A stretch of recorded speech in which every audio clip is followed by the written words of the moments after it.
When you're calibrating an Airblast sprayer, a lot of people will calibrate the output, they'll calibrate their travel speed, but very few people think to calibrate the air, and it's an Airblast sprayer. It's very important. But what's difficult about calibrating the air is you can't see it.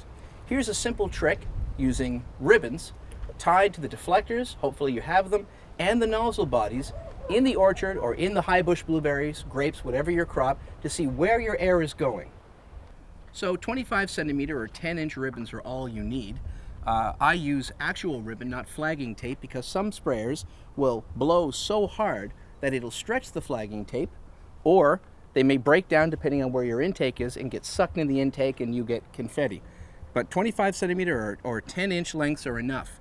Tie them to the top two nozzle bodies and the bottom two nozzle bodies, as well as finding a way to attach them to the deflectors. I used to drill holes. Growers don't like that.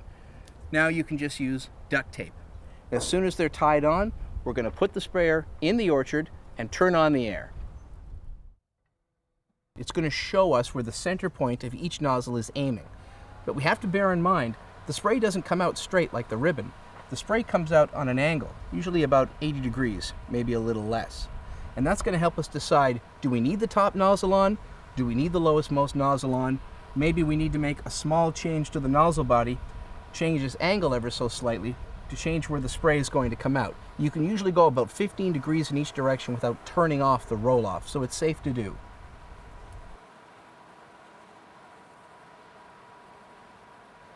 You can see that the top deflectors are set a little high. You're overshooting the tree. It's okay to do that a bit because it's at the top of the tree that the wind is most likely to blow your spray off course. But we can afford to lower these a little bit. The bottom deflectors, they're kind of low. There's no reason to be spraying the trunk unless you're doing some sort of dormant oil or a drench. So we're going to raise those up until the spray is just getting the bottom of the canopy of the tree.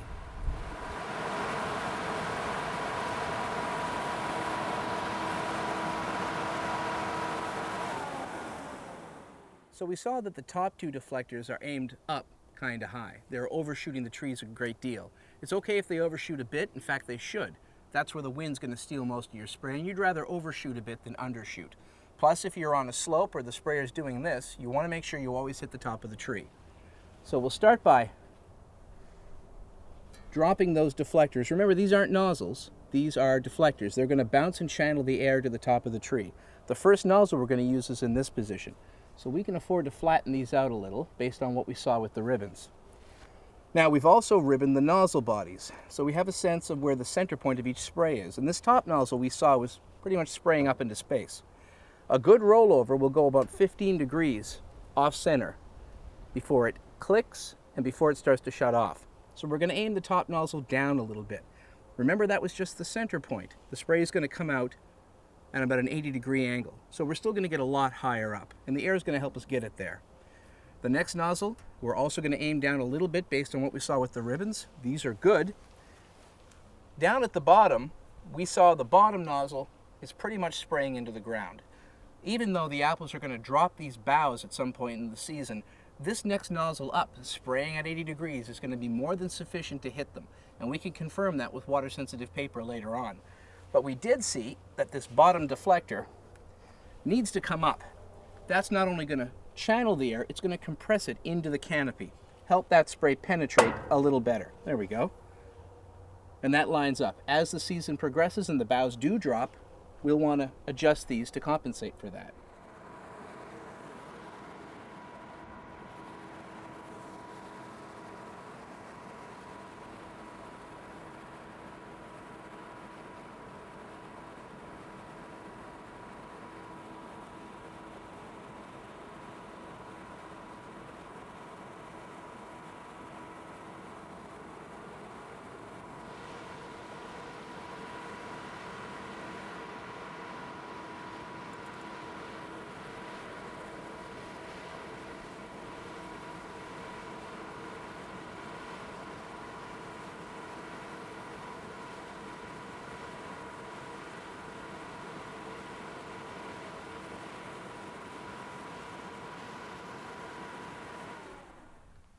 So once the deflectors are in place and we have some sense of which nozzle should be on or off, it's time to see how much air we need to get into the canopy.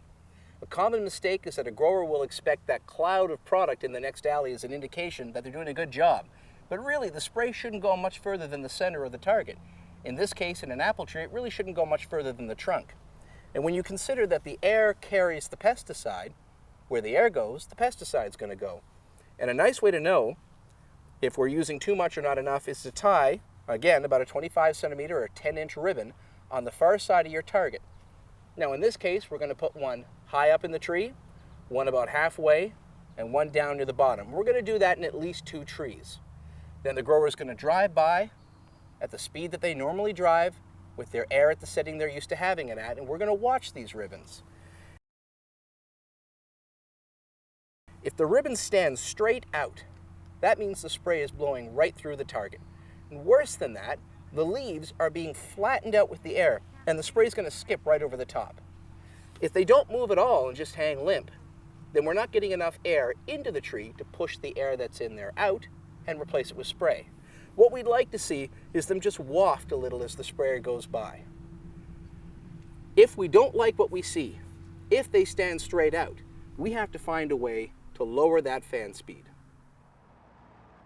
These ribbons should be up in your orchard or your vineyard all year long. As the tree or the grapes grow and fill, you're going to see your requirements for air change. So you should always keep an eye on these ribbons to see if you need to make changes to your calibration.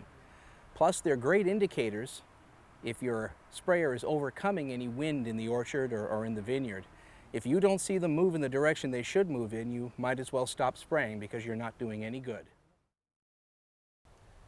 So we saw how using a high fan gear in this case with such a big canopy and lots of density was enough to get those ribbons to waft. What happens when we use those air settings in raspberry? We've tied our ribbons, as we indicated earlier, 10 inches, 25 centimeters, and we'll see if they stand out straight with too much air or just waft again like they did in the apple.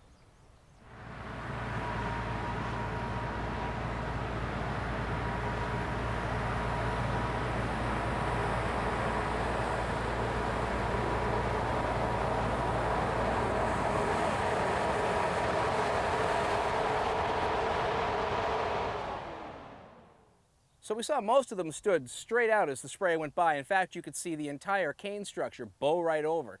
One of the rims got snagged on some thorns, but it was really obvious to see that was way too much air. So what choice do we have? Some sprayers, you can put the fan in a lower gear. If that's not enough, we can do something called gear up, throttle down. What that means is, if you have a standard Airblast sprayer, that is not an air shear system, but a conventional radial sprayer, and you're not using a centrifugal pump, that is, you're using a piston or a diaphragm pump, you can bring the tractor the next gear up and throttle back until you have the same driving speed, and that'll slow the RPMs on your PTO, in turn slowing your fan rotation, but it doesn't affect your pressure, so there's no need to recalibrate. The tachometer on your tractor may have a symbol showing where the engine's RPMs translate to a PTO speed of 540 RPMs. That's the typical speed. This tractor also has an economy mode, where the PTO will spin at 540 RPMs, but the engine speed doesn't work as hard to do it. Your goal is to gear up and throttle down to reduce the PTO RPMs from 540 to a lower speed, but not so much to cause the tractor to lug. If done correctly, the engine RPMs will also drop, saving fuel and maintaining the same ground speed. You can see this tractor's engine speed has been reduced by 200 RPMs using the gear up throttle down method, so the PTO is spinning at less than 540 RPMs, and so is the fan.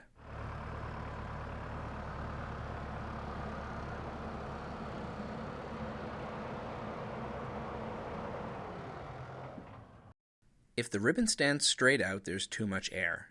Here's some ways you can reduce it. You can reduce fan speed using the fan gearbox. If there is no fan gearbox, reduce PTO RPMs using the gear up throttle down method. If that's not possible, drive a little faster, but be sure to increase your spray output to compensate and check your spray coverage with water-sensitive paper. If the ribbon doesn't move, there's not enough air and you need more. You can increase fan speed using the fan gearbox. If that's not possible, drive a little slower, but be sure to decrease your spray output to compensate and check your spray coverage with water-sensitive paper. The problem may also be that the crop canopy needs pruning. An Airblast sprayer can only do so much, and of course you may be trying to spray into the wind, in which case wait until the weather improves.